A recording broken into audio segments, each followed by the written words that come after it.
அக்கா அக்கா கொஞ்சம் கதவை திறங்க. அம்மா, சித்தி வந்திருக்காங்க, நான் போய் கதவை திறக்கிறேன். இப்படி சொன்ன பியூட்டி பறந்து போய் கதவை திறந்த உடனே சோனா குருவியோட தங்கச்சி மீனா வீட்டுக்குள்ள வந்தது. வீட்டுக்குள்ள வந்த மீனா பியூட்டியை தூக்கி கொஞ்ச நேரம் கொஞ்சிட்டு பிறகு மறுபடியும் கீழே விட்டது. சித்தி, எனக்கு என்ன வாங்கிட்டு வந்திருக்கீங்க? பியூட்டி, சித்தி உனக்காக எதுவும் வாங்கிட்டு வரலடா. அவசரமா வந்ததால என்னால எதையும் வாங்க முடியல. பியூட்டி, நீ கொஞ்ச நேரம் சும்மா இரு. மீனா, நீ சொல்லு, எந்த விஷயமா இப்ப வந்திருக்க? வீட்டுல எல்லாம் சரியா தானே போய்கிட்டு இருக்கு? சோனா குருவி இப்படி கேட்ட உடனே மீனா அழ ஆரம்பிச்சது. அக்கா, எதுவுமே சரியில்லை. வீட்டுல ஒரு தானியம் கூட இல்ல. என் குழந்தை நேத்துல இருந்து பசியில இருக்கான். என்ன மீனா இப்படி சொல்ற? வீட்டுல நடக்கிறதெல்லாம் மாமா பாக்குறாரா இல்லையா? உன்னோட மாமாவை பத்தி தான் உனக்கு தெரியுமே. சம்பாதிக்கிற காசுக்கு அப்படியே குடிச்சிட்டு வந்துடுறாரு. எனக்கு என்ன பண்றதுன்னே தெரியல. சரி சரி, அழாம இரு. எனக்கு நேரம் கிடைக்கிறப்ப நான் வந்து மாமாவை பார்த்து பேசுறேன். இப்படி சொல்லிட்டு வீட்டுக்குள்ள போன சோனா குருவி ஒரு பாத்திரத்துல நிறைய தானியங்களை கொண்டு வந்து மீனா கிட்ட கொடுத்தது. இங்க பாரு, இதை எடுத்துட்டு போய் நீயும் உன் குழந்தையும் சாப்பிடுங்க. சோனா, உன்ன மாதிரி எனக்கு ஒரு அக்கா இல்லைன்னா கண்டிப்பா நான் தற்கொலை பண்ணிக்கிட்டு என்னோட உயிரை விட்டு இருப்பேன். என்னோட சூழ்நிலை அந்த அளவுக்கு மோசமா இருக்கு. சரி சரி, நீ சீக்கிரமா கிளம்பு. அப்புறம் இருட்டிடுச்சுன்னா நீ வீட்டுக்கு போறதுக்கு ரொம்ப கஷ்டப்படுவ. சோனா குருவி இப்படி சொன்ன உடனே அந்த தானியங்கள் இருந்த பாத்திரத்தை எடுத்துக்கிட்டு மீனா குருவி தன்னோட வீட்டை நோக்கி பறந்து போச்சு. அம்மா, சித்தி எப்ப வந்தாலும் எனக்கு எதுவுமே வாங்கிட்டு வர்றதில்ல. ஆனா ஜக்குவோட சித்தி எல்லாம் அப்படி இல்ல. எப்ப வந்தாலும் அவனுக்கு ஏதாவது சாப்பிடறதுக்கு வாங்கிக்கிட்டு வராங்க.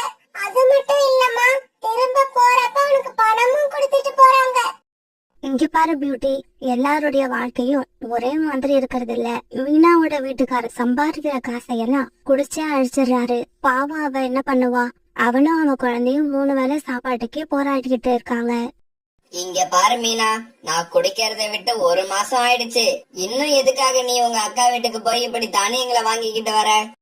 இங்க பாருங்க, உங்களுக்கு ஒண்ணும் தெரியாது. நம்ம மேல யாரு அன்பு வச்சிருந்தாலும் நம்மளால முடிஞ்ச அளவு அவங்க கிட்ட இருந்து கறந்துகிட்டே இருக்கணும். அப்பதான் நம்ம வாழ்க்கை சந்தோஷமா போகும். மீனா, நான் குடிய விட்டுட்டா என்னை பத்தி எல்லாரும் பெருமையா பேசுவாங்க, அப்புறம் என்னையும் மதிப்பாங்கன்னு நினைச்சேன். ஆனா நீ அப்படி நடக்க விடுறதே கிடையாது. எல்லார் மனசுலயும் என்னை இன்னும் குடிக்காரனாவே வச்சிருக்க. இப்படியே சில நாட்கள் நகர்ந்துச்சு. அம்மா, இந்த தானியங்களையே எத்தனை நாள் தான் சாப்பிட கொடுப்ப? எனக்கு பழம் சாப்பிடணும் போல இருக்கு. டேய், இந்த ராத்திரியில பழத்துக்கு நான் எங்கடா போவேன்? நீ எங்கேயும் போக வேண்டாம். பெரியம்மா கிட்ட போ. பெரியம்மா கிட்ட பழம் ஏதாவது இருந்தா வாங்கிட்டு வா. நீ போய் கேட்டா பெரியம்மா எதுவா இருந்தாலும் உடனே கொடுப்பாங்க. ஆமாண்டா, நீ சொல்ற மாதிரி அக்கா வீட்டுல பழங்கள் கண்டிப்பா இருக்கும். கொஞ்ச நேரம் பொறு, நான் போய் இருக்கிற பழத்தை வாங்கிட்டு வரேன். இப்படி சொன்ன மீனா குருவி சோனா குருவி வீட்டுக்கு பறந்து போச்சு. சோனா, இன்னைக்கு நாங்க உணவு தேட லேட்டா கிளம்பி போனதால எங்களுக்கு எதுவுமே கிடைக்கல. கொஞ்ச நேரத்துக்கு முன்னாடிதான் வெறுங்கைய வீசிக்கிட்டு வீட்டுக்கு திரும்பி வந்தோம். கௌரி அக்கா, காலையில நான் வந்து கூப்பிட்டப்ப நீங்க என் கூடவே வந்திருந்தா எனக்கு கிடைச்ச மாதிரி உங்களுக்கும் கண்டிப்பா உணவு கிடைச்சிருக்கும். ஆமா சோனா, நீ சொல்றதுதான் சரி. நாளைக்கு நாங்க காலையிலேயே கிளம்பி ரெடியா இருக்கோம். நீ வந்த உடனே நாங்களும் கிளம்பிடுறோம். இப்படி சொன்ன காங்க தங்களோட வீட்டுக்கு கிளம்ப போற நேரத்துல மீனா குருவி அங்க வந்தது. அக்கா, என் குழந்தைக்கு திடீர்னு ஜுரம் வந்துருச்சு. தானியங்களை கொடுத்தா சாப்பிட மாட்டேங்கிறான். பழம் தான் வேணும்னு அடம் பிடிக்கிறான். மீனா, குழந்தைங்க ஜுரம் வந்தா அப்படித்தான் நடந்துப்பாங்க. கவலைப்படாத, என்கிட்ட கொஞ்சம் ஆப்பிள் இருக்கு, அதை எடுத்து தரேன். இப்படி சொன்ன சோனா குருவி தான் கிட்ட இருந்த ஆப்பிள்களை அப்படியே எடுத்து மீனா கிட்ட கொடுத்தது. இந்தா, இதை இப்ப அவனுக்கு சாப்பிட கொடுத்து அவனை தூங்கவை. அப்புறம் தூங்குறதுக்கு முன்னால அவனுக்கு மறக்காம காய்ச்சலுக்கான மாத்திரையை கொடு. பிறகு சோனா குருவி கொடுத்த ஆப்பிளை எடுத்துக்கிட்டு மீனா குருவி தன்னோட வீட்டுக்கு போச்சு. சோனா, இப்ப வந்துட்டு போறது யாரு? வந்தவங்க பழம்னு கேட்ட உடனே நீ இருந்த ஆப்பிள் எல்லாத்தையும் எடுத்து கொடுத்துட்ட. காலண்ணா, முகத்தை பார்த்தா தெரியலையா? அவ என்னோட தங்கச்சி, ரொம்பவும் ஏழை. சாப்பிடறதுக்கு எதுவும் இல்லனா உடனே என் வீட்டுக்கு வந்துருவா. ஆமா, உன் தங்கச்சியோட வீட்டுக்காரர் என்ன பண்றாரு? அவர் வேலைக்கு போறாருதான். இருந்தாலும் சம்பாதிக்கிற காசையெல்லாம் குடிச்சிட்டு வந்துடுறாரு. இங்க பாரு சோனா, வீட்டுக்காரர் சரியில்லைன்னா அவரை திருத்தறதுக்கு தான் முயற்சி பண்ணணும். இப்படி எதுக்கு எடுத்தாலும் அக்கா வீட்டுல வந்து நிக்க கூடாது. கௌரி அக்கா, இவ என்னோட தங்கச்சி, இவளோட உலகமே நாதான். இப்படியே நினைச்சுக்கிட்டு இரு. என்னைக்காவது ஒரு நாள் நான் சொல்றது தப்பா இல்ல நீ உன் மனசுல நினைச்சுக்கிட்டு இருக்கிறது தப்பான்னு நம்ம 2 பேருக்குமே தெரிய வரும். இப்படியே சில நாட்கள் நகர்ந்துச்சு. ஒரு நாள் காலையில காலுக்காகவும் கோரிக்காகவும் சீக்கிரமா உணவு தேட கிளம்பினதால சோனா குருவியை கூப்பிட அதோட வீட்டுக்கு வந்தாங்க. இந்த சமயத்துல சோனா குருவியோட தங்கச்சி மீனாவும் அங்க வந்தது. அக்கா அக்கா, நீ எனக்கு ஒரு உதவி செஞ்சாகணும். என்ன மீனா, என்ன ஆச்சு? உன் குழந்தைக்கு ஒண்ணும் இல்லையே? இல்லக்கா, அவன் நல்லா இருக்கான். நேத்து ராத்திரி என்னோட வீட்டுக்காரர் படுத்திருந்த கூடு சுத்தமா உடைஞ்சு போயிடுச்சு. எனக்கு இப்பவே புது கூடு வேணும்னு அடம் பிடிக்கிறாரு. எனக்கு என்ன பண்றதுன்னே தெரியல. இதுக்கு ஏன்ட்டு இப்படி காலங்காத்தால அழ ஆரம்பிக்கிறேன்? கொஞ்ச நேரம் அழாம இரு. இப்படி சொன்ன சோனா குருவி பிறகு வீட்டுக்குள்ள போய் தான் ஏற்கனவே தயார் பண்ணி வச்சிருந்த ஒரு கூட்டை எடுத்துட்டு வந்து மீனா கிட்ட கொடுத்துச்சு. பிறகு மீனா குருவி அந்த கூட்டை எடுத்துக்கிட்டு சந்தோஷமா தன்னோட வீட்டுக்கு பறந்து போச்சு. சோனா, நான் என்னவோ உன் தங்கச்சி நீ அவ மேல வச்சிருக்க அன்பை தவறா பயன்படுத்துறான்னு நினைக்கிறேன். கோரியக்கா, இன்னொரு தர இப்படி சொல்லாதீங்க. என் தங்கச்சி ரொம்ப நல்லவ, என் மேல உயரையே வச்சிருக்கா. வச்சிருப்பா. நீ இந்த மாதிரி வந்து கேக்குறப்பெல்லாம் எடுத்து கொடுத்துக்கிட்டே இருந்தா உன் மேல உயிரதான் வச்சிருப்பா. உன்கிட்ட இருந்து இதுக்கப்புறம் எதுவும் வராது அப்படிங்கிற நிலைமை வந்தாதான் அவ உன் மேல உயிரை வச்சிருக்காளா இல்ல உன்னை அவ ஏமாத்திக்கிட்டு இருக்காளான்னு தெரியும். கோரியக்கா, தயவு செய்து இப்படி பேசாதீங்க. நீங்க இப்படி பேசுறதால என் மனசு எவ்வளவு தெரியுமா கஷ்டப்படுது. சோனா, நான் சொல்றத கேளு. இன்னைக்கு சாயங்காலம் உணவு தேடிட்டு வரும்போது நீ எங்க வீட்டுக்கு வந்துரு. ஒரு 3 மணி நேரம் நீ எங்க வீட்லயே இரு. அந்த 3 மணி நேரத்துல உங்ககிட்ட பணத்துக்காக பழகுறது யாரு, பாசத்துக்காக பழகுறது யாருன்னு நாங்க காமிக்கிறோம். காலுக்காக இப்படி சொன்ன உடனே அன்னைக்கு சாயங்காலம் உணவு தேடிக்கிட்டு வீட்டுக்கு திரும்பி வரப்ப சோனா குருவி காவங்கள் சொன்ன மாதிரி அவங்க வீட்டுக்கு போயிடுச்சு. சோனா, நீ உன் தங்கச்சி வீட்டுக்கிட்ட போய் எங்கேயாவது மறைஞ்சு நின்னு அங்க என்ன நடக்குதுன்னு கவனி. நாங்க சீக்கிரமா அங்க வந்துடுறோம். இப்படி சொன்ன காங்கல் பிறகு அந்த காட்டுல உள்ள பறவைகள் எல்லாரையும் பார்த்து உணவு தேட போன இடத்துல சோனா குருவிய கழுகு கொண்டு தின்னுடுச்சுன்னு சொல்லி எல்லாரையும் நம்ப வச்சாங்க. பிறகு சோனா குருவி வீட்டுக்கு பறந்து போய் அவங்க தனியா இருந்த பியூட்டிய பார்த்தாங்க. இங்க பாரு பியூட்டி, உங்க அம்மா ஒரு முக்கியமான வேலையா வெளியூர் போயிருக்காங்க. அதனால இன்னைக்கு நாங்க உன்னை கொண்டு போய் உங்க சித்தி வீட்டுல விடுறோம். கொஞ்ச நாளைக்கு நீ அங்கேயே இரு. பியூட்டி கிட்ட இப்படி சொன்ன எல்லா பறவைகளும் பிறகு பியூட்டிய கூப்பிட்டுக்கிட்டு சோனா குருவியோட தங்கச்சி மீனா வீட்டுக்கு வந்தாங்க. ராணி, நீ பியூட்டிய வச்சுக்கிட்டு வெளியிலேயே இரு. நாங்க உள்ள போய் மீனா கிட்ட பேசிட்டு வந்துடுறோம். இப்படி சொல்லிட்டு பிறகு எல்லா பறவைகளும் மீனாவை பார்க்க வீட்டுக்குள்ள போனாங்க. மீனா, உனக்கு ஒரு விஷயம் தெரியுமா? இன்னைக்கு உணவு தேட எங்க கூட வந்த சோனா குருவிய ஒரு கழுகு கொண்டு தின்னுடுச்சு. அப்படியா? ஐயோ, நீங்க உண்மையேதான் சொல்றீங்களா? ஆமா, நாங்க உண்மையதான் சொல்றோம். அப்புறம் தன்னோட அம்மா இறந்த விஷயத்த பியூட்டி கிட்ட சொன்னா அவ ரொம்ப கஷ்டப்படுவான்னு சொல்லவே இல்ல. அவங்க அம்மா வெளியூர் போயிருக்கதா சொல்லியிருக்கோம். என்ன பண்றது? யார் யாருக்கு எப்ப முடிவு வரும்னு தெரியல.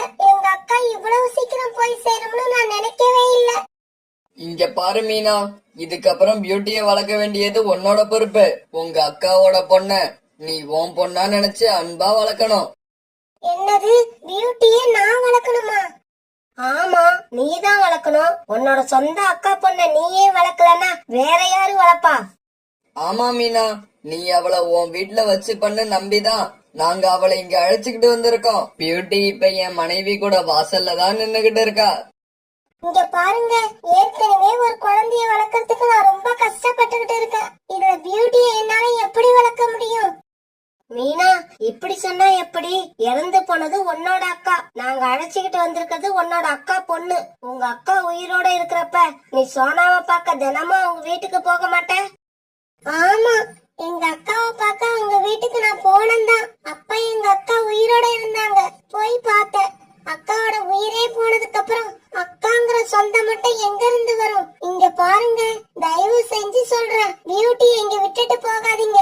உங்க கூடவே அழைச்சுக்கிட்டு போயிடுங்க. தன்னோட தங்கச்சி இப்படி பேசுனது எல்லாம் பக்கத்துல இருந்த ஜன்னல் வழியா பாத்துக்கிட்டே இருந்த சோனா குருவி அழுதுகிட்டே அந்த வீட்டுக்குள்ள வந்தது. மீனா, ரொம்ப அருமையா பேசுன.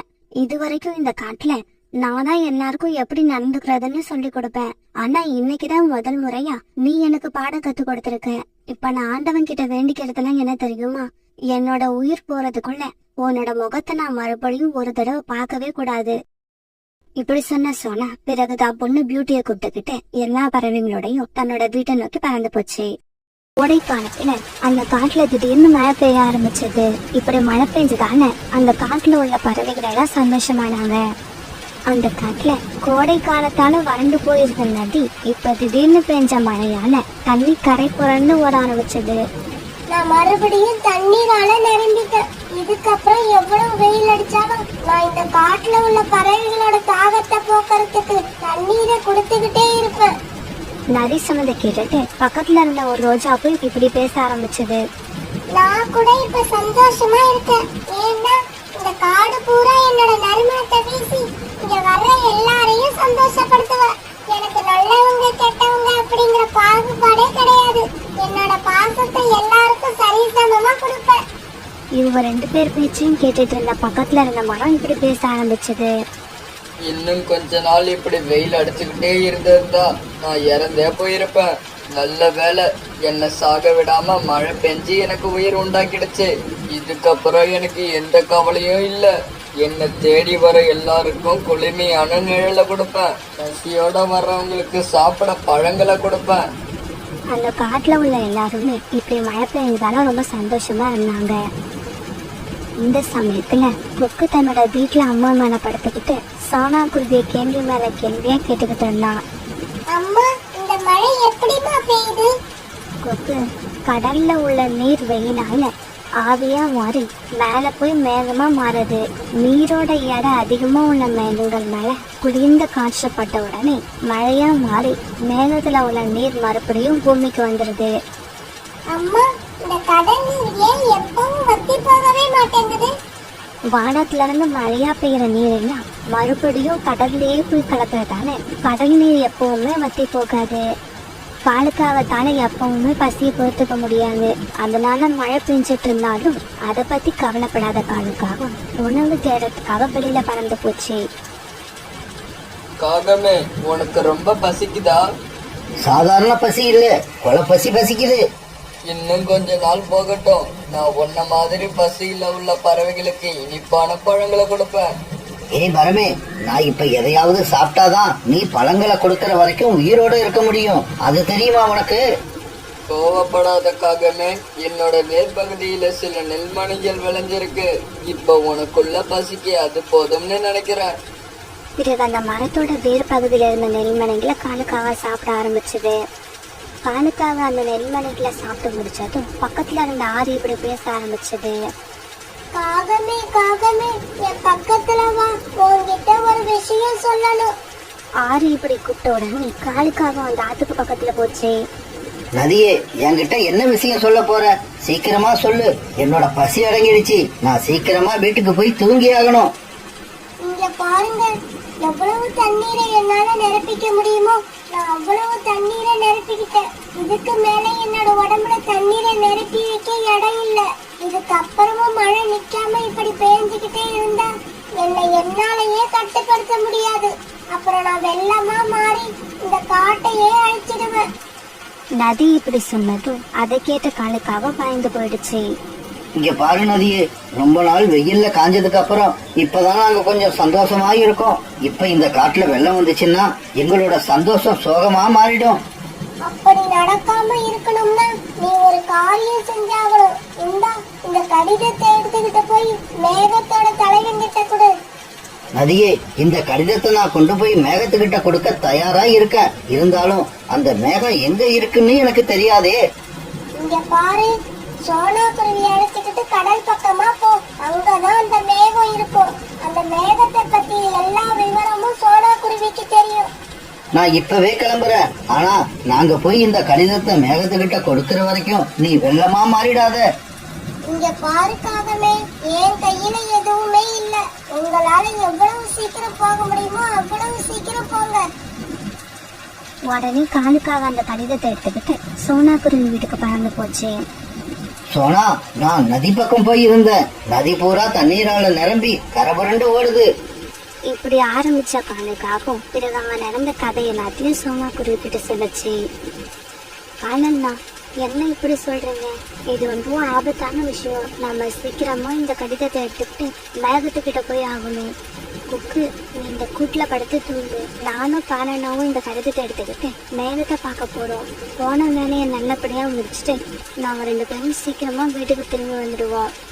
அம்மா, என்ன பத்தி கவலைப்படாம நீங்க சீக்கிரமா கிளம்புங்க. நான் உங்களுக்காக காத்துக்கிட்டே இருப்பேன். பிற காலுக்காகவும் சோனா குருவி மேகத்தை பார்க்கறதுக்காக பறந்து போனாங்க. மழை ரொம்பவும் வேகமா பெய்தாங்க. இவங்களுக்கு பறந்து போக கஷ்டமா இருந்தது. இருந்தாலும் மற்ற பறவைகளோட உயிரை காப்பாற்றணுங்கிற எண்ணத்துல இவங்க 2 பேரும் எங்கேயும் நிக்காம மேகத்தை தேடி பறந்து போனாங்க. இப்படி போனவங்க கடற்கரைக்கும் பக்கத்துல இருந்த மேகத்தோட தலைவனை சந்திச்சு நதி கொடுத்து அனுப்பின கடிதத்தை கொடுத்துட்டாங்க. அந்த கடிதத்தை படிச்ச மழை மேகம் பிறகு இப்படி பேச ஆரம்பிச்சது. என்னது, நதி அதுக்குள்ள நீரால நிரம்பிடுச்சா? ஆமா மேகண்ணா, நீங்க இப்படியே மழை பெஞ்சுக்கிட்டு இருந்தீங்கன்னா நதியால தாக்கு பிடிக்க முடியாம வெள்ளமா மாறி காட்டுக்குள்ள வந்துரும். ஆமா, நதியில இதுக்கப்புறம் தண்ணீரை நிரப்பி வைக்கிறதுக்கு கொஞ்சம் கூட இடமே இல்ல. நீங்க சீக்கிரமா மழை பெய்யறத நிறுத்திக்கங்க. மழை பெய்யற மேகங்களுக்கெல்லாம் இதுக்கப்புறம் மழை பெய்ய வேண்டாம்னு செய்திய சொல்லி அனுப்புங்க. இங்க பாருங்க, நாங்க இந்த இடத்தை விட்டு அடுத்த இடத்துக்கு போகணும்னா எங்களுக்கு காத்தோட உதவி தேவைப்படும். அதனால நீங்க என்ன பண்ணுங்க, நான் கொடுக்கிற கடிதத்தை காத்தோட ராஜா சூறாவளி கிட்ட கொண்டு போய் கொடுங்க. அந்த சூறாவளியாலதான் எங்க எல்லாரையும் ஒரு இடத்துல இருந்து இன்னொரு இடத்துக்கு கொண்டு போக முடியும். இப்படி சொன்ன அந்த மேகத்தோட தலைவன் இவங்க கிட்ட ஒரு கடிதத்தை கொடுத்துச்சு. பிறகு இந்த மேகம் கொடுத்த கடிதத்தை எடுத்துக்கிட்டு சோனா குருவியும் காலுக்காகவும் காத்தோட அரசன் சூறாவளியை பார்க்க கிளம்பினாங்க. இப்படி போன இவங்க ஒரு பெரிய மலைப்பகுதியில அந்த சூறாவளியை சந்திச்சாங்க. ராஜா ராஜா, சூறாவளி ராஜா, நாங்க மலைப்பக்கம் உள்ள காட்டுல வாழ்ற பறவைகள். எங்க காட்டுல உள்ள நதி இப்ப பேஞ்சுகிட்டு இருக்க மழையால பூரா நிரம்பிடுச்சு. இதுக்கு மேலையும் மழை பெஞ்சா வெள்ளம் வந்து எங்க காட்டையே அழிச்சிடும். அதை தடுத்து நிறுத்துறதுக்காக மேகத்தோட தலைவனை பார்க்க வந்தோம். இப்படி வந்த எங்க கிட்ட மேகத்தோட தலைவன் ஒரு கடிதத்தை கொடுத்து உங்களை பார்க்க அனுப்பி விட்டாரு. இங்க பாருங்க, நான் இப்ப ரொம்ப பிஸியா இருக்கேன். சீக்கிரமா அந்த லெட்டர்ல என்ன எழுதி இருக்குன்னு நீங்களே படிச்சு சொல்லுங்க. காற்றோட அரசன் சூறாவளிக்கு என்னோட வணக்கம். நீங்க சீக்கிரமா இந்த பறவைகள் கூட போய் அவங்க காட்டுல மழை பெஞ்சுகிட்டு இருக்க மலை மேகங்களை தூக்கிக்கிட்டு போய் மழை பெய்யாம வறண்டு கிடக்கிற இடத்துல விட்டுடுங்க. அப்படியா? உங்க காட்டுல உள்ள நதி இப்ப வெள்ளம் வர்ற நிலைமையில இருக்கா?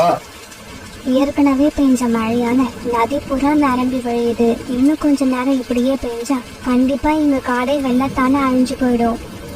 சரி சரி, நான் சீக்கிரமா உங்க காட்டுக்கு போறேன். நீங்க என் பின்னாலேயே வாங்க. இப்படி சொன்ன சூறாவளி மலைப்பகுதியில உள்ள காட்டு நோக்கி போக சோனா குருவியும் காலுக்காகவும் அது பின்னாலேயே போனாங்க. இப்படி போன சூறாவளி அங்க மழை பெஞ்சுக்கிட்டு இருந்த மழை மேகங்களை அப்படியே தூக்கிக்கிட்டு வேற இடத்த நோக்கி பறந்து போச்சு. இப்படி தூக்கிட்டு போன மழை மேகங்களை வறண்டு கிடந்த ஒரு நிலத்துல கொண்டு போய் விட்டுடுச்சு. அப்புறம் மலைப்பகுதியில உள்ள காட்டுல பெஞ்சுக்கிட்டு இருந்த மழை சுத்தமா நின்னு போயிடுச்சு. நதியக்கா, வெள்ளத்தால அழிஞ்சு போக இருந்தீங்க காட்டை நீங்க காப்பாத்திட்டீங்க. உங்களை மட்டும் இல்ல, என்னையும் தான். இந்த நதியில வெள்ளம் வந்தா அந்த வெள்ளம் என்ன வேரோட அடிச்சுக்கிட்டு போயிடும். என்னால மட்டும் என்ன நல்லாவா இருக்க முடியும்? என்னோட வேர் பகுதியில கொஞ்ச நாள் தண்ணீர் தேங்கி நின்னா நான் சுத்தமா அழுகி போயிடுவேன். சோனா, எனக்கு ரொம்ப பசிக்குது. உங்க வீட்டுல சாப்பிட ஏதாவது இருக்குமா? காலண்ணா, எங்க வீட்டுக்கு வாங்க, கண்டிப்பா உங்களுக்கு சாப்பாடு கொடுக்கறேன். பிறகு சோனா குருவி காலுக்காகத்தை கூப்பிட்டுக்கிட்டு தன்னுடைய வீட்டை நோக்கி பறந்து போச்சு. மறுநாள் பொழுது விடிஞ்சிச்சு. மறுநாள் காலையில வழக்கம் போல சூரியன் பிரகாசமா அந்த காட்டையே வெளிச்சமாத்துச்சு. மழை நின்னு போய் சூரியன் வந்ததால எல்லா பறவைகளும் ரொம்பவும் சந்தோஷமா இருந்தாங்க. அந்த காட்டுல வசந்த காலம் வந்ததால எல்லா உயிரினங்களுமே தங்களோட மகிழ்ச்சியை வெளிப்படுத்தினாங்க. சோனா, நீயும் காலும் சேர்ந்து இந்த காட்டுல உள்ள எல்லா உயிரையும் காப்பாத்திட்டீங்க. அப்படி இல்ல ரீட்டா, நதி தன்னோட நிலைமையை எங்ககிட்ட சொல்லலன்னா எங்களால எதுவுமே செஞ்சிருக்க முடியாது. சரி வாங்க, நாம சீக்கிரமா உணவு தேட போவோம். அம்மா அம்மா, இன்னைக்கு உணவு தேட என்னையும் அழைச்சுக்கிட்டு போங்கம்மா. பிறகு சோனா குருவி குக்குவை தூக்கிக்க காலுக்காக ரீட்டா கிளி புறா இப்படி எல்லாருமே உணவு தேட பறந்து போனாங்க. அந்த காட்டுக்குள்ள ஐஸ்கிரீம் வண்டி வச்சிருந்த காலுக்காகவும் அன்னைக்கு வண்டி எடுத்துக்கிட்டு வியாபாரத்துக்கு வந்துகிட்டு இருந்துச்சு. ஐஸ்கிரீம், ஐஸ்கிரீம், இனிப்பான ஐஸ்கிரீம், குளுமையான ஐஸ்கிரீம். காலுக்காகத்தோட ஐஸ்கிரீம் வண்டி ஆரம்பிச்சதை கேட்ட உடனே அந்த காட்டுல உள்ள சின்ன குழந்தைங்களுக்கு எல்லாம் ஐஸ்கிரீம் சாப்பிடுற ஆசை வந்துடும். அதே மாதிரிதான் சோனா குருவியோட பையன் குக்குவுக்கும் ஐஸ்கிரீம் சாப்பிடுற ஆசை வந்துருச்சு. அம்மா அம்மா ஐஸ்கிரீம் வண்டி வந்துருச்சு. எனக்கு 10 ரூபாய் பணம் கொடுங்க. ஐஸ்கிரீம் வாங்கணும். குக்கு, நேத்து தானே உனக்கு ஐஸ்கிரீம் வாங்கி கொடுத்தேன். தினமும் ஐஸ்கிரீம் சாப்பிட்டா உனக்கு சளி பிடிச்சிடும். அம்மா அம்மா ப்ளீஸ் இன்னைக்கு ஒரு நாள் வாங்கி கொடுங்க. அதுக்கப்புறம் நான் கேட்க மாட்டேன். தன்னோட குழந்தை கெஞ்சி கேக்குறத பார்த்துட்டு சோனா குருவி ஐஸ்கிரீம் வாங்குறதுக்கு சம்மதிச்சது. உடனே சோனா குருவி 10 ரூபாய் எடுத்து குக்கு கிட்ட கொடுத்துச்சு. அந்த 10 ரூபாய வாங்கின குக்கு உடனே ஐஸ்கிரீம் வண்டியை நோக்கி பயந்து போனா. தூரத்துல போய்கிட்டு இருந்த ஐஸ்கிரீம் வண்டியை பார்த்து குரல் கொடுக்க ஆரம்பிச்சான். அங்கிள் அங்கிள் ஐஸ்கிரீம் வண்டியை நிப்பாட்டுங்க. எனக்கு ஐஸ்கிரீம் வேணும். குக்குவோட குரலை கேட்ட உடனே காலுக்காக ஐஸ்கிரீம் வண்டியை நிப்பாட்டுச்சு. இங்க பாரு தம்பி, 5 ரூபாய் ஐஸ்கிரீம் தீர்ந்து போயிடுச்சு. 10 ரூபாய் ஐஸ்கிரீம் தான் இருக்கு. அங்கிள் அங்கிள் எனக்கு 10 ரூபாய் ஐஸ்கிரீம் கொடுங்க. இப்படி சொன்ன குக்கு 10 ரூபாய் நோட்டை எடுத்து கொடுக்க காலுக்காக அந்த பணத்தை வாங்கிக்கிச்சு. இப்படி பணத்தை வாங்கின காலுக்காக பிறகு தேவையில்லாம எதையோ பேச ஆரம்பிச்சது. ஆமா, உங்க வீடு அந்த புளிய மரத்து மேலதானே இருக்கு. இல்ல அங்கிள், எங்க வீடு அதுவும் தெரியுது பாருங்க. அந்த வேப்ப மரத்து மேல இருக்கு. அப்படியா? ஆமா, உங்க அம்மா பேரு ராணி தானே? இல்ல அங்கிள், எங்க அம்மா பேரு சோனா. ஓஹோ, சோனாவா?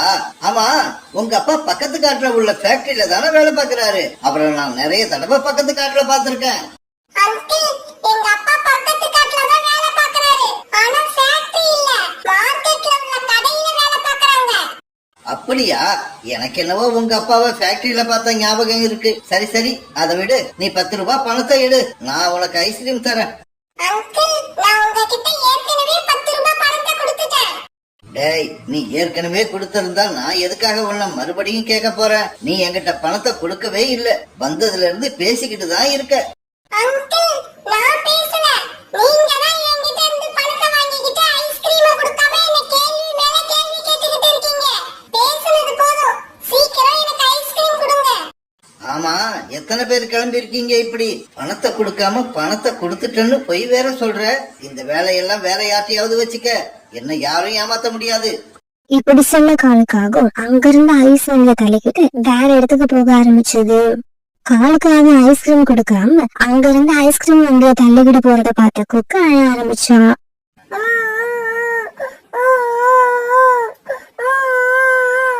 ஐஸ்கிரீம் விக்கிற அங்கிள் சரியான திருடனா இருப்பார் போல இருக்கு. என்கிட்ட இருந்து 10 ரூபாய் வாங்கிக்கிட்டு ஐஸ்கிரீம் கொடுக்காம என்னை ஏமாத்திட்டு போயிட்டாரு. குக்குவோட அழுகா சொல்றது கேட்டம் விட்டு உடனே அந்த இடத்துக்கு பழங்க வந்துச்சு. குக்கு, என்னாச்சு? எதுக்காக அழுவுற? மிட்டு மிட்டு, இந்த ஐஸ்கிரீம் விக்கிற அங்கிள் இருக்கார்ல, அவர் என்கிட்ட இருந்து 10 ரூபாய் பணத்தை வாங்கிக்கிட்டு ஐஸ்கிரீம் கொடுக்காம போயிட்டாரு. அப்படியா? அந்த அங்கிள் ஒரு தடவை என்கிட்ட கூட இப்படிதான் நடந்துக்கிட்டாரு. பணத்தை என்கிட்ட இருந்து வாங்கிக்கிட்டு நான் பணமே கொடுக்கலன்னு சொல்லிட்டாரு. நான் இது இப்படியே சும்மா விட மாட்டேன். எங்க அம்மா கிட்ட போய் சொல்லுவேன். அம்மா கிட்ட சொன்னா எதுவும் ஆகாது. உங்க அம்மா போய் ஏன் என் குழந்தைய ஏமாத்துனீங்கன்னு கேட்டா, அம்மா உங்க பையன் உண்மையிலேயே பணம் கொடுக்கலன்னு சொல்லுவாரு. உடனே நம்ம அம்மா நம்ம மேல சந்தேகப்பட ஆரம்பிச்சிடுவாங்க. பணத்தை என்னடா பண்ணல? எங்கேயாவது காண அடிச்சிட்டு ஐஸ்கிரீம் காரர்கிட்ட பணத்தை கொடுத்துட்டேன்னு பொய் சொல்றியா? அப்படி இப்படின்னு நம்மளையே திட்ட ஆரம்பிச்சிடுவாங்க. ஆமா மிட்டு, நீ சொல்றதும் சரிதான். நம்ம அம்மா அப்புறம் நம்மள தான் திட்டுவாங்க. அதுக்காக அந்த ஐஸ்கிரீம் விக்கிற அங்கிளை எதுவும் செய்ய வேண்டாம்னு சொல்றியா? அந்த ஐஸ்கிரீம் விக்கிற அங்கிளை சும்மா விடக்கூடாது. நாம ஏதாவது யோசனை பண்ணி அவரை பழி வாங்கணும். காலுக்காக சாயங்காலம் வீட்டுக்கு போய் நடந்தது எல்லாத்தையும் மணி போரிக்காங்க விட சொல்லுச்சு. இன்னைக்கு 2 சின்ன குழந்தைங்க கிட்ட காசு வாங்கிக்கிட்டு ஐஸ்கிரீம் கொடுக்காம ஏமாத்திட்டு வந்துட்டேன். காலுஜி, சின்ன குழந்தைங்களை ஏமாத்தாதீங்க. அந்த பாவம் உங்களை சும்மா விடாது. ஒரே இன்னைக்கு நடந்ததை தான் நான் உன்கிட்ட சொன்னேன். மத்தபடி அதை பத்தி உன்னோட கருத்து எதையும் கேட்கல. உன்னோட ஒப்பீனியனை நீ உன்கிட்டவே வச்சுக்க. எனக்கு பாடம் நடத்த ஆரம்பிக்காத. காலுக்காக இப்படி கோபமா சொன்ன உடனே கோரிக்காக மௌனம் ஆயிடுச்சு. பிறகு மறுநாள் காலுக்காக வழக்கம் போல தன்னுடைய ஐஸ்கிரீம் வண்டியை தள்ளிக்கிட்டு வியாபாரத்துக்கு போச்சு. அப்பா அப்பா எனக்கு ஐஸ்கிரீம் வேணும். இங்க பாரு ராராஜி, என்கிட்ட 100 ரூபாயா இருக்கு. இதை எடுத்துக்கிட்டு போய் ஐஸ்கிரீம் வாங்கிக்கிட்டு மீதி காசை மறக்காம எடுத்துக்கிட்டு வா. தன்னோட அப்பா இப்படி சொன்ன உடனே ராஜு அப்பா கிட்ட இருந்து 100 ரூபாயை வாங்கிட்டு ஐஸ்கிரீம் வண்டியை நோக்கி பறந்து போனான். அங்கிள் இந்தாங்க 100 ரூபாய். எனக்கு 10 ரூபாய்க்கு ஒரு ஐஸ்கிரீம் கொடுங்க. ராஜு கையில 100 ரூபாய் நோட்டை பார்த்த காலுக்காகவும் சந்தோஷமாயிடுச்சு. உடனே அந்த பணத்தை வாங்கிட்ட காலுக்காக ஒரு ஐஸ்கிரீம் எடுத்து ராஜு கிட்ட கொடுத்துச்சு. உடனே ராஜு அந்த ஐஸ்கிரீமை சாப்பிட ஆரம்பிச்சான். ராஜு ஐஸ்கிரீமை சாப்பிட ஆரம்பிச்ச உடனே காலுக்காக தன்னோட வண்டியை தள்ளிக்கிட்டு அங்கிருந்து போக ஆரம்பிச்சது. அங்கிள் அங்கிள் எனக்கு மீதி காசை கொடுத்துட்டு போங்க. நான் 100 ரூபாய் கொடுத்திருக்கேன். என்னது 100 ரூபாயா? நீ என்கிட்ட கொடுத்ததே 10 ரூபாய் தான். அங்கிள் பொய் சொல்லாதீங்க. நான் 100 ரூபாய் கொடுத்தேன். எனக்கு மீதி காசை கொடுங்க. இங்க பாரு, நீ சின்ன பறவையா இருக்கியேன்னு பாக்குற, இல்லன்னா அடி பின்னி எடுத்துடுவேன். யாருகிட்ட வந்து போய் சொல்ற? என்னை யாரையும் ஏமாத்த முடியாது. இப்படி சொன்ன காலுக்காக இவங்க அங்கிருந்து ஐஸ் வண்டியை தள்ளிட்டு போயிடுச்சு. பிறகு அவசர அவசரமா வீட்டுக்கு பறந்து போன ராஜு தன்னுடைய அப்பா கிட்ட இந்த விஷயத்த சொன்னான். அப்பா அப்பா அந்த ஐஸ்கிரீம் விக்கிற அங்கிள் நான் கொடுத்த 100 ரூபாய்க்கு சில்லறை கொடுக்காம வண்டியை எடுத்துக்கிட்டு போயிட்டாரு. அப்படியா?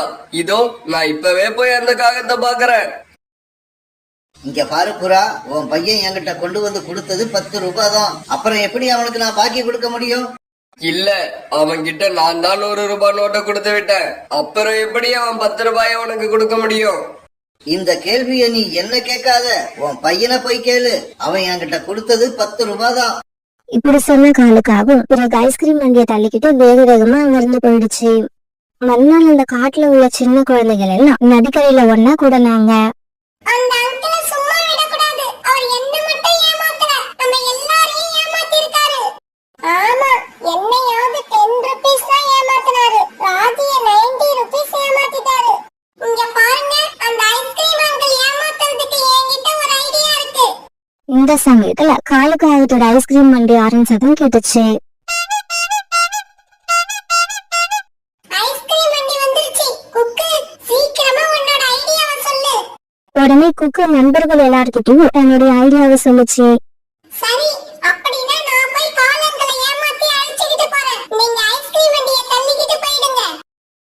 இப்படி சொன்ன விட்டு உடனே காலுக்காக ஐஸ்கிரீம் வண்டி வர வழியில ஒரு இடத்துல உட்கார்ந்து அழ ஆரம்பிச்சா. ஏய் தம்பி, ஏன் இங்க உட்கார்ந்து அழுதுகிட்டு இருக்க? என்னாச்சு உனக்கு? அங்கிள் அங்கிள், எங்க அப்பா என்கிட்ட ஒரு தங்க நாணயத்தை கொடுத்து எங்க பாட்டி வீட்ல கொடுக்க சொன்னாரு. அதை எடுத்துக்கிட்டு வந்தப்ப அது எங்கேயோ கீழே விழுந்துடுச்சு. தங்க நாணயம் அப்படிங்கிற பெயரை கேட்ட உடனே காலுக்காகத்துக்கு பேராசை தலை தூக்கிடுச்சு. எப்படியாவது இவனை ஏமாத்தி அந்த தங்க நாணயத்தை நாம வீட்டுக்கு எடுத்துக்கிட்டு போகணும். அப்படியா?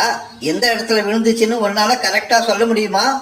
இன்னும் கொஞ்சம் தூரம் போனா ஒரு பெரிய ஆலமரம் இருக்கும். அந்த மரத்தடியில தான் அந்த காசு விழுந்திருக்கணும். அப்படியா? அழாத, நான் இப்பவே வந்து அந்த தங்க நாணயத்தை உனக்கு எடுத்து கொடுக்கறேன். இப்படி சொன்ன காலுக்காக ஐஸ்கிரீம் வண்டியை அங்கேயே விட்டுட்டு முட்டு கூட பறந்து போச்சு. உடனே பக்கத்துல மறைஞ்சிருந்த மிட்டுவோட நண்பர்கள் எல்லாம் அந்த இடத்துக்கு வந்து ஐஸ்கிரீம் வண்டியை தள்ளிட்டு போக ஆரம்பிச்சாங்க. இப்படி ஐஸ்கிரீம் வண்டியை தள்ளிட்டு போன இவங்க ரொம்ப தூரம் போனதுக்கு அப்புறம் ஒரு இடத்துல நிப்பாட்டி அதுல இருந்து ஐஸ்கிரீம் எடுத்து சாப்பிட ஆரம்பிச்சாங்க. இந்த சமயத்துல காலுக்காகத்தை கொண்டு போய் ஆலமரத்துக்கு அடியில விட்டு தன்னோட நண்பர்கள் கிட்ட வந்து சேர்ந்துட்டான். இப்படி இவங்க சாப்பிட்டது மட்டும் இல்ல, அந்த வழியா பறந்து வந்த நிறைய குழந்தை பறவைங்களுக்கு ஐஸ்கிரீம் எடுத்து இலவசமா கொடுத்தாங்க. பிறகு சீக்கிரமாவே அந்த ஐஸ்கிரீம் வண்டியில இருந்த ஐஸ்கிரீம் எல்லாமே காலியாயிடுச்சு.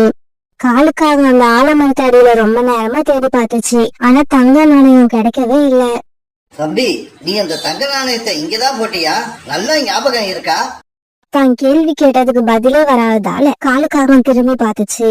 என்ன இது? அந்த பையனை காணோம். நம்மள இங்க கொண்டு வந்து விட்டுட்டு அவன் மட்டும் எங்க போனான்? இப்படி நினைச்ச காலுக்காகவும் பிறகு மறுபடியும் ஐஸ்கிரீம் வண்டி இருந்த இடத்துக்கு பறந்து வந்துச்சு. போச்சு போச்சு, என்னோட ஐஸ்கிரீம் வண்டி காணாம போயிடுச்சு. யாரோ பிளான் பண்ணி தான் என்னோட வண்டியை எடுத்துக்கிட்டு போயிருக்காங்க. இப்ப நான் என்ன பண்ணுவேன்? அந்த ஐஸ்கிரீம் வண்டியில 1000 ரூபாய்க்கு ஐஸ்கிரீம் இருந்தது. இப்படி சொன்ன காலுக்காகவும் உடனே ஐஸ்கிரீம் வண்டியை தேடிக்கிட்டு போனப்ப ஒரு இடத்துல தன்னோட வண்டி நிக்கிறத பார்த்துட்டு அங்க போச்சு. போச்சு, என்னோட ஐஸ்கிரீம் எல்லாம் போயிடுச்சு. வண்டியே காலியா நிக்குது. இப்படி சொன்ன காலுக்காக பிறகு அந்த வண்டியை தள்ளிக்கிட்டு தன்னோட வீட்டுக்கு போச்சு. நடந்தது எல்லாத்தையும் கேள்விப்பட்ட கோரிக்காக விழுந்து விழுந்து சிரிச்சிச்சு. காலுஜி, நீங்க ஒவ்வொரு நாளும் 10 ரூபாயா இந்த காட்டுல உள்ள குழந்தைங்களை ஏமாத்திட்டீங்க. ஆனா பாருங்க, இன்னைக்கு ஒரே நாள்ல மொத்தமா 1000 ரூபாய் விட்டுட்டு வந்துட்டீங்க. கோரி, நீ சொன்னது உண்மைதான்னு இப்ப புரிஞ்சுக்கிட்டேன்.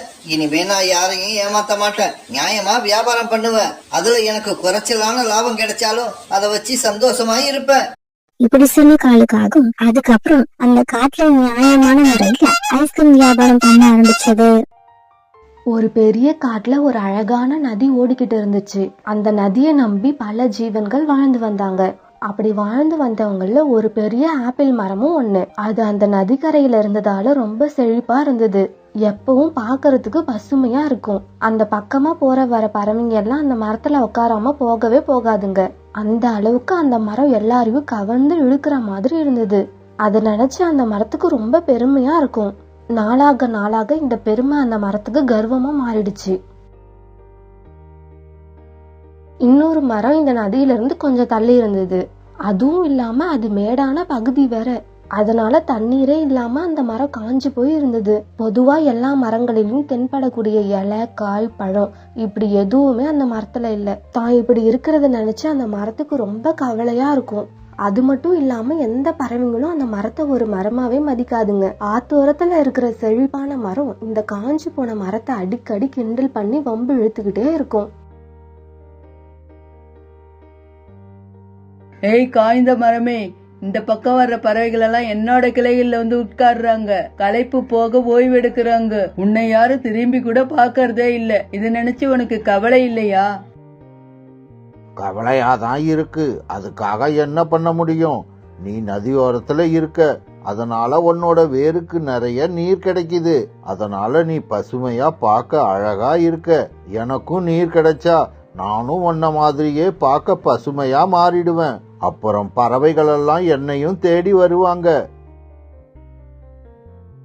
தங்களோட காட்டுல வெயில் காலத்துல உணவு நீரும் கிடைக்காதால பல பறவைகள் ஒன்னா சேர்ந்து இந்த காட்டுக்கு இடம் பெயர்ந்து வந்துகிட்டு இருந்தாங்க. அவங்க கூட வந்த காலும் கோரியும் ஒரு மரத்துல ஓய்வெடுக்க உட்கார்ந்தப்ப இப்படி பேசிக்கிட்டாங்க. கோரி, நீ ஏன் மத்த பறவைகள் கூட சேர்ந்து பறந்து வராம இவ்வளவு வேகமா எல்லாருக்கும் முன்னால பறந்து வர? காலுஜி, எல்லா பறவைகள் கூடவும் நாமளும் சேர்ந்து வந்தா நாம எந்த மரத்துக்கும் சொந்தம் கொண்டாட முடியாது. ஆனா எல்லா பறவைகளும் வர்றதுக்கு முன்னாடியே நாம வந்துட்டோம்னா நல்ல பழங்கள் உள்ள மரமா பார்த்து அந்த மரத்தை நமக்கே சொந்தமாக்கிக்கலாம். எப்படி என் ஐடியா? இப்படி சொன்ன கோரி காலு அழைச்சுக்கிட்டு மறுபடியும் வேகமா பறந்து போச்சு. இப்படி பறந்து வந்த கோரிக்காகவும் காலுக்காகவும் அந்த நதியோரத்துல இருந்த ஆப்பிள் மரத்தை பார்த்த உடனே அதுல வந்து உட்கார்ந்தாங்க. காலு, இந்த மரம் எனக்கு ரொம்ப பிடிச்சிருக்கு. எவ்வளவு ஆப்பிள் இருக்கு பாத்தீங்களா இந்த மரத்துல? அப்புறம் மரத்தை விட்டு கீழே இறங்கினா குடிக்கிறதுக்கு நதி நீர் வேற இருக்கு. ஆமா கோரி, நாம எங்கேயும் எதுக்காகவும் அலைய வேண்டியதே இல்ல. பசிச்சா மேல ஆப்பிள் இருக்கு, தாகம் எடுத்தா கீழே தண்ணீர் இருக்கு. இந்த மரத்து மேலேயே கூட்ட கட்டிக்கிட்டு நிம்மதியா வாழலாம். கோரிக்காகவும் காலுக்காகவும் பேசிக்கிறத கேட்ட மரத்துக்கு ரொம்ப சந்தோஷமா இருந்துச்சு. பறவைகளே, நீங்க கூடு கட்ட என்ன தேர்ந்தெடுத்ததுக்கு மிக்க நன்றி. எவ்வளவு காலம் வேணும்னாலும் நீங்க என் மேல தங்கிக்கலாம். பழங்கள் உள்ள மரமே, உங்க மேல கூடு கட்டி தங்கறதுல எங்களுக்கும் மகிழ்ச்சி. அப்புறம் ஒரு விஷயம், பக்கத்துல இருக்கிற அந்த காஞ்சி போன மரத்துல நீங்களோ உங்க நண்பர்களோ தங்க வேண்டாம். ஏன்னா அந்த மரத்தால உங்களுக்கு எதையுமே சாப்பிட கொடுக்க முடியாது. நீங்க போக சொன்னா கூட நாங்க அந்த மரத்து பக்கம் போக மாட்டோம். அந்த மரத்தை பார்க்கவே எங்களுக்கு பிடிக்கல. இப்ப பின்னால பறந்து வந்த சோனா குருவியும் சாரா குருவியும் காலு கோரி உட்கார்ந்து இருந்த மரத்துக்கு வந்தாங்க. சோனா குருவி, நீங்க எல்லாரும் வேற மரத்தை பார்த்து கூடு கட்டிக்கீங்க. இந்த மரத்தை நாங்க ரிசர்வ் பண்ணிருக்கோம். என்னது, ரிசர்வ் பண்ணி இருக்கீங்களா? நம்ம எல்லாரும் ஒன்னா தானே இந்த காட்டுக்கு வந்தோம். இப்ப எங்களை மட்டும் இந்த மரத்துல கூடு கட்டக்கூடாதுன்னு சொல்றீங்களே, இது நியாயமா? சோனா தங்கச்சி, தமிழ்ல கோரிக்கு பிடிக்காத ஒரு வார்த்தை இருக்குன்னா அது நியாயங்கிற வார்த்தை தான். சோனா, இந்த காட்டுல இந்த மரம் மட்டும்தான் இருக்கா? வேற எத்தனையோ மரம் இருக்குல்ல.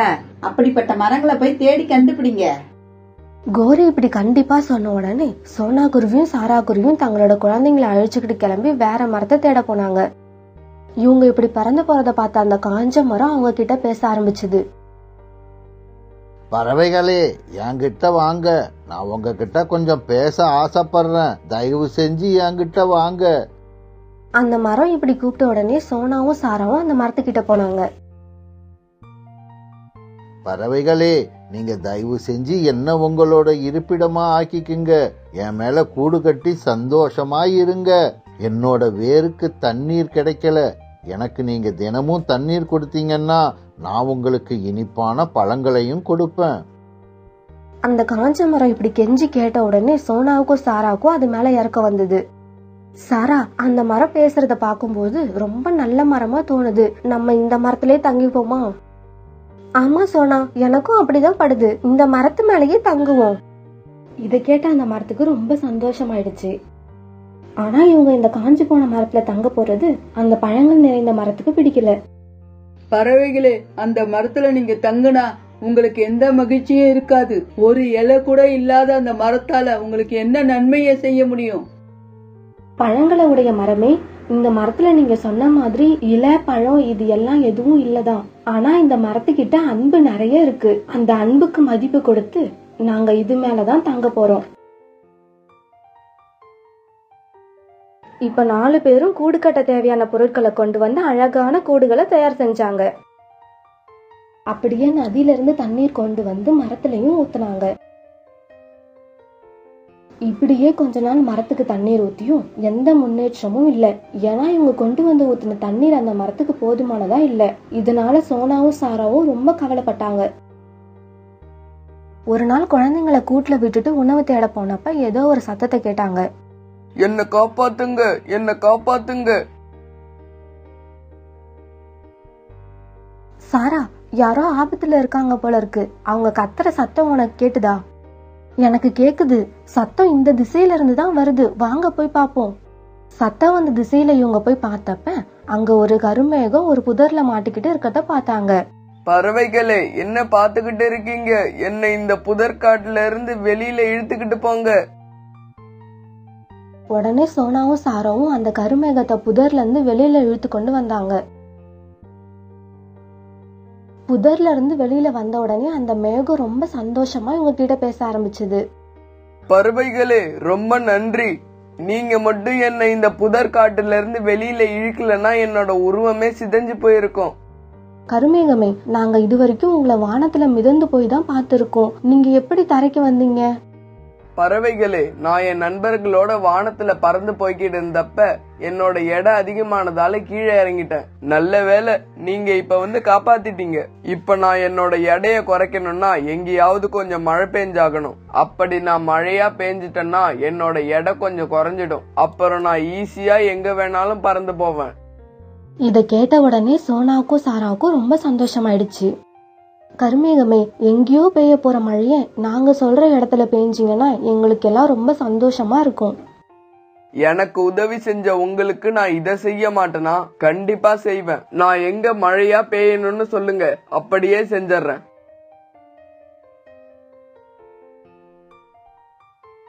உடனே சோனாவும் சாராவும் சந்தோஷமா வழிகாட்ட மேகம் அவங்க பின்னாலேயே வந்தது.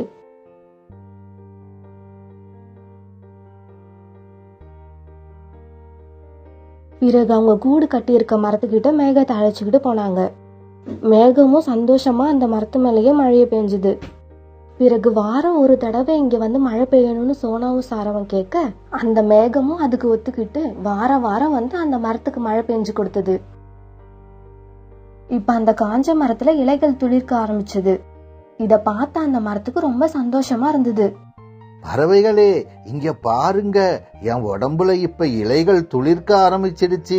இன்னும் கொஞ்ச நாள் கழிச்சு உங்களுக்கு நான் இனிப்பான பழங்களையும் கொடுக்க ஆரம்பிச்சிடுவேன். இத கேட்ட சோனாவுக்கும் சாராவுக்கும் ரொம்ப சந்தோஷமா இருந்தது. ஆனா இதே சமயத்துல அங்கிருந்த நதி வத்தி போக ஆரம்பிச்சது.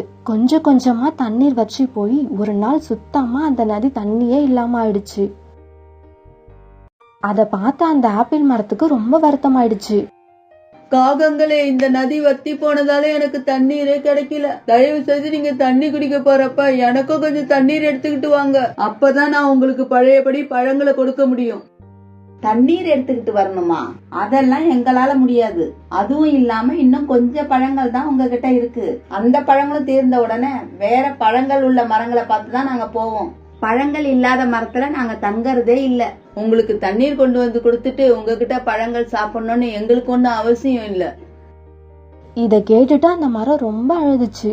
இப்படி சொல்லிட்டு கோரிக்காகவும் காலுக்காகவும் அந்த இடத்த விட்டுட்டு பறந்து போனாங்க. பிறகு அந்த ஆப்பிள் மரம் அழுதுகிட்டே இருக்கிறத பார்த்த சோனாவும் சாராவும் அந்த மரத்துக்கிட்ட போய், மரமே நீங்க அழாதீங்க, நாங்க இருக்கோம். மேகத்துக்கிட்ட சொல்லி உங்களுக்கும் மழை தர சொல்றோம். பழங்களை பார்த்துட்டு வர எல்லாம் உண்மையான நண்பர்கள் இல்ல அப்படிங்கறத இனிமேலாவது புரிஞ்சுக்கோங்க.